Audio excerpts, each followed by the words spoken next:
Hello everyone, this is a course to learn the basics of C programming language. Today's class is about characters and strings in C. So we will learn the most basic input-output methods, characters, and string input-output methods, and learn about the new concept of structure. First, I will discuss the input and output method of characters and strings.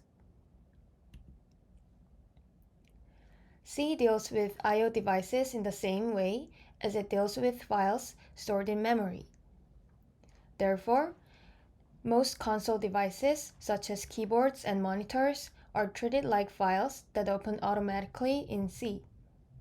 In C, the input device is handled through the stdin standard stream, and the output device is handled through the stdout standard stream.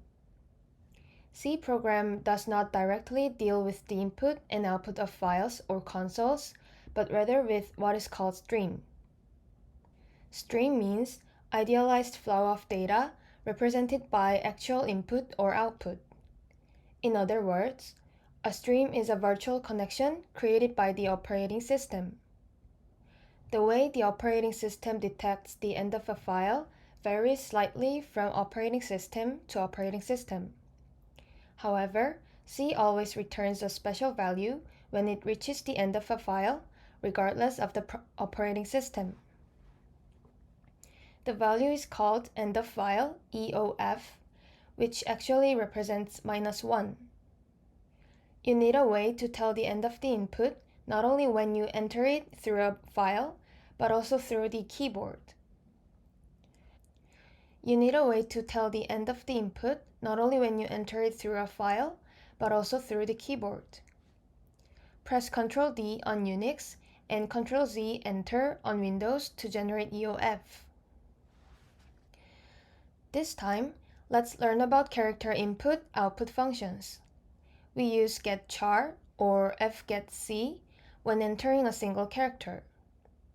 GetChar is a function to receive a single character input from the keyboard, which is a standard input stream, and fgetC is a function to receive a single character input from a keyboard, which is a standard input stream.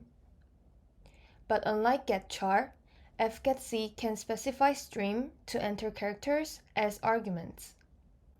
So characters can be input through a file as well as the keyboard. To output a single character, we use putchar or fputc.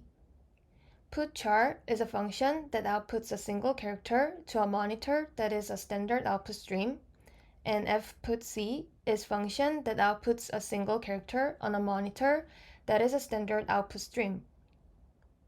As same as fgetC, fputc can output characters through a file as well as a monitor by specifying stream as argument. In C, a string represented by double quotes is called a string constant. The reason why it is called a constant is because the string does not have a name and the content of the string cannot be changed. In C, a string refers to a set of consecutive characters stored in memory.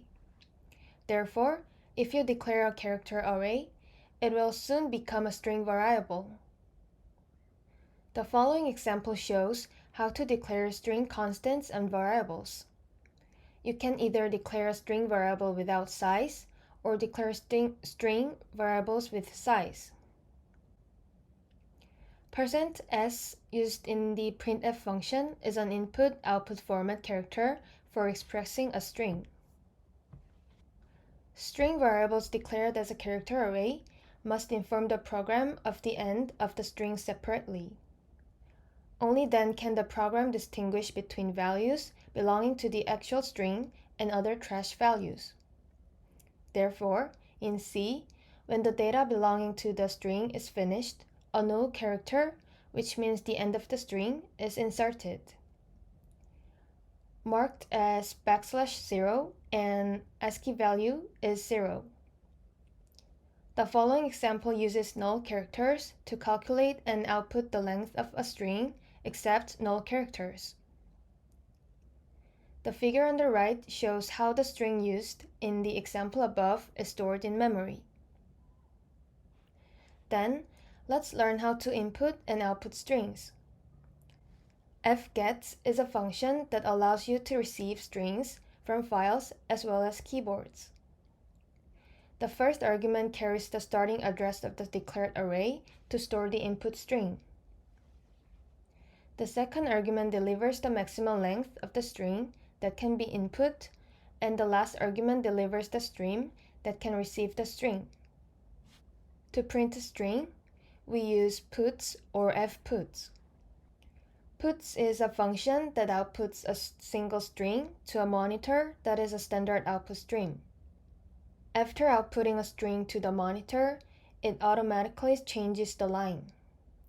To print a string, pass a pointer to the string to output as an argument.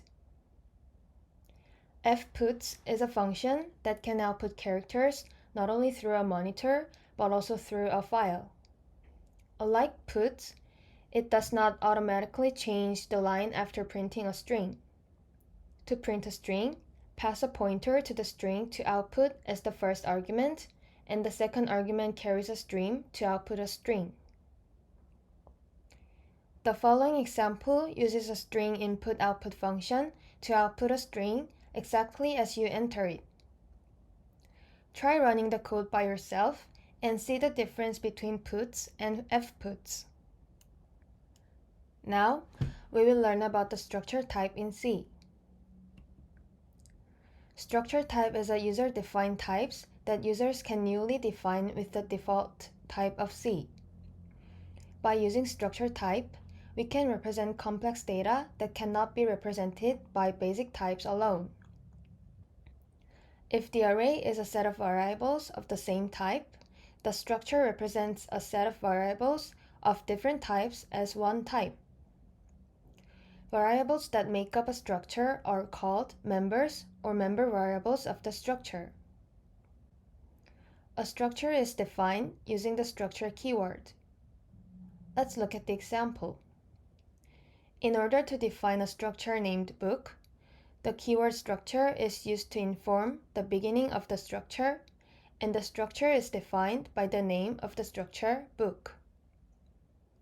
Variables such as title, author, price, between braces are member variables of the book.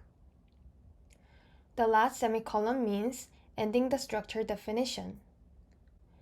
This defined book structure is called a user-defined data type. This defined structure type can be used by declaring it as a structure variable as follows.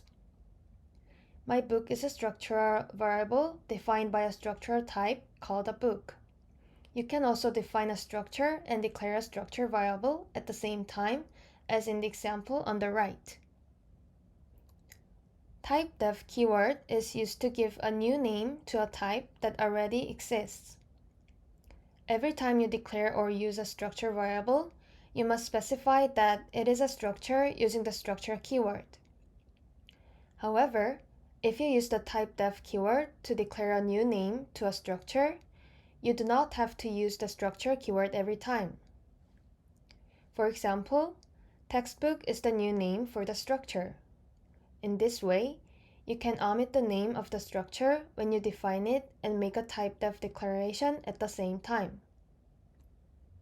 Array can use indexes to access array elements. However, if you want to access a structure to a structure member, you must use the member operator like the example below. Note that the address value of the structure and the address value of the first member variable of the structure are always the same. To initialize structure variable, use member operators and braces. This example uses member operator to initialize the title, author, and price of my book.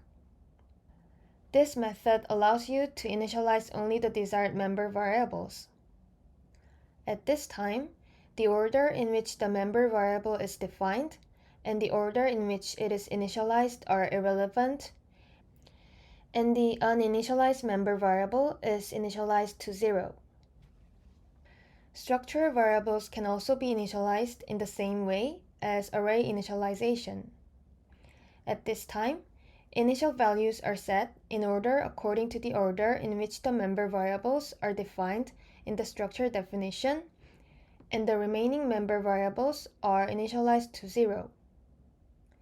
Since there is no limit to the type of arrangement that can be an element of the arrangement in the C, the structure can also be an element of the arrangement. The approach to each array element in the structure array is exactly the same as the approach in the general array. The following example shows the declaration and initialization of an array of structures. As in the example above, the structure array can be initialized in the same way as the two-dimensional array initialization method. You can also use the member operator dot to access members of each array element. The following figure shows the memory status of the structure array textbook used in the example above. Unlike in the case of an array, the name of the structure is not the address that points to the structure. Therefore, you must use the address operator when assigning pointers. There are two ways to access a member of a structure using a structure pointer. The first method is to use the reference operator, and the second method is to use the arrow operator. In an example using the reference operator must use parentheses because it has a lower operator priority than the member operator. You can also use arrow operators to access members of a structure. You can use the structure pointer at the front of the arrow operator and the member variable name of the structure you want to access at the back. Both methods work exactly the same, and arrow operators are used more often. Now, let's solve the questions using the things we learned earlier and wrap up the class. Let's create a program that gets input of two people's name and age, stores it in a structure, and prints it out with using the stored data. Pause the video and solve the problem.